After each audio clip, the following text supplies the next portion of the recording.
Hey, what's happening, Nation? It's Joku. I wanted to come out tonight, take a look at two different offenses. One power, one speed. One of them's a Gruden special, and the other one's just something I really hope that we start running this season. Offense has really been clicking through training camp. I was super excited to see that. Foster Moreau apparently has stepped up in a tremendous way with Waller not practicing. And I will tell you that does not surprise me at all. I am expecting these 2 to 3 tight end sets to be something that's just crazy for us this season, and I know it's something Gruden's going to run. And it was painful to watch last season when we had Witten in the lineup. He was just moving in slow motion. But it's going to look a hell of a lot better this year. So we're going to jump into it. We're going to break it down. We're going to touch on a little bit of news that I missed the other day. So if you're new to the channel, please do think about subscribing. I really do appreciate that. It really does help me out and keep me growing. We're not going to waste too much time. We're going to go ahead and jump into it. The Raiders signed Bo Scarborough, and in a corresponding move, we released Devery Hamilton. I just talked about a couple days ago. I really thought he had an outside shot at making this 53 just as a depth piece. Apparently, I was completely wrong on that. And then Bo Scarborough, when I first heard it, I really didn't even give it 2 thoughts, to be completely honest with you. Had a few people hit me up in the comment section, and they were like, dude, 3-headed monster all out of Alabama. This could be crazy good for us.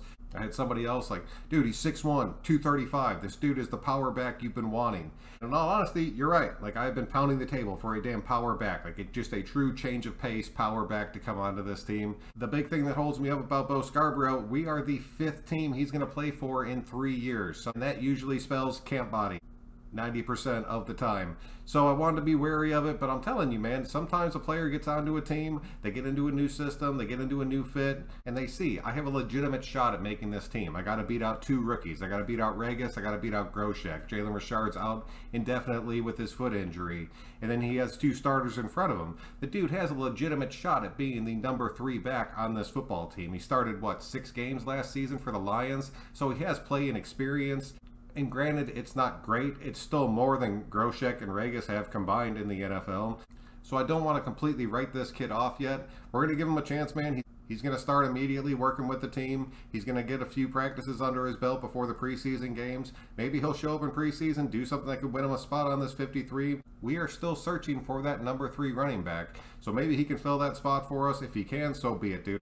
Like I've said before, I just want the best possible players on the field at any given time. Other than that, congratulations, Tom Flores, inducted into the Hall of Fame. Great speech. Your statue looked incredibly good. Well deserved. You should have been in the Hall of Fame years ago.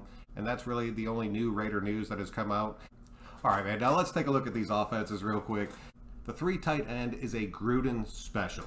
And I'm telling you, dude, it looks pretty damn good right now. Last season, you would always see it. It would be set up as like a power I, and Ingle would be the lead blocker. But now having Foster healthy again, having Waller on the other side, either having Bushman or Carey or whoever ends up winning that spot, I really think you could end up putting Drake and Josh on the field at the same time, and just having that extra passing option and passing element. Because now all of a sudden, just because we're in a 3 tight end set, this no longer means that we are definitely running the ball. It's going to take away from the predictability of it, which is something that truly screwed us last year. And if you start getting into these packages, you start motioning Josh around, or you start motioning Drake to the outside as a wide receiver just to see what the defense is going to do, you can still run incredibly well out of this. But the passing element and just having the pass catching backs out of the backfield, honestly, I had Ruggs lined up where Drake is at in one of these packages. I thought it looked pretty damn good. I had Ruggs where Jacobs was, so that way just everybody on the field except for Bushman was still like an elite pass catcher. It looks damn good, but you still have the power and size to clear holes and just completely open up this running game. I really love this 3 tight end set. I think when you see it this season as opposed to last season, you're going to be incredibly happy because it's actually going to be making things happen. We got into 1 3 tight end set last season. I forgot who we were playing.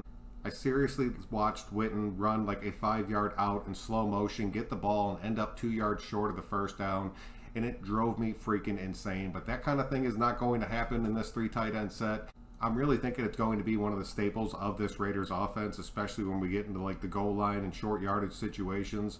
But I think when it's like 3rd and 1 or 2nd and 2, you're going to end up seeing Carr take a shot out of this, and it's going to work out pretty damn well because it's either going to be Foster or Waller hitting one of the seams and just streaking the field.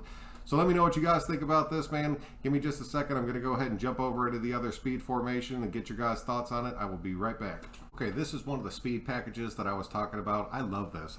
There are so many different things you can do out of this set, and it is so incredibly fast that there are very few defenses that are going to be able to keep up with this. Ruggs is pretty much a complete wild card in this offensive formation.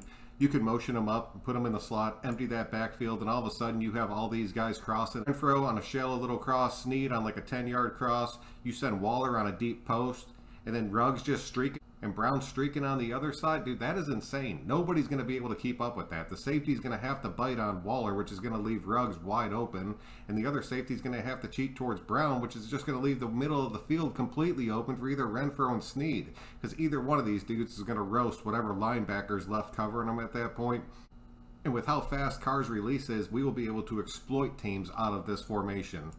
And then if you bring Ruggs back in, pre-snap, you motion him over here, quick little screen to the outside. He has the blockers already in front of him. You could sweep him out of this situation, and just as soon as you snap it, just send him around the edge. There is so many different options that you could run out of this one offense. I love it, dude, and I'm really hoping this is like the expansion that we're talking about. I know a lot of people are going to tell me that I should have Edwards on the outside instead of Waller. At this point right now, Edwards does not earn the respect that Waller does. You put Waller on the outside, one-on-one with some little cornerback, that safety has no choice but to cheat over his direction. You put Edwards over there, they're going to let that cornerback go one-on-one and just kind of see what happens until they pay the price for it.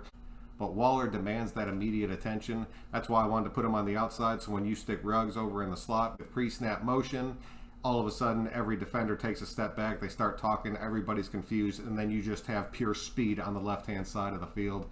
I'm loving the way this looks, man. I really want to get your guys' opinions on it. Between that power offense and then an offense that can transition into something like this to just completely take the top off of somebody, it's the reason that our offense has been clicking. It's the reason our offense will continue to click. And for a lot of you guys that doubt Derek Carr, he can control this offense. He's going to prove it this season. I'm telling y'all, I know I've said it in the past, and I've said it this season, that he is out of excuses, but he has every bit of talent surrounding him right now. The weapons he has on this team are phenomenal, and it seems like he has more free reign right now than he ever has before. I think you're going to see some pretty special things out of this Raiders offense, and if that defense can hold up, man, the sky is the limit.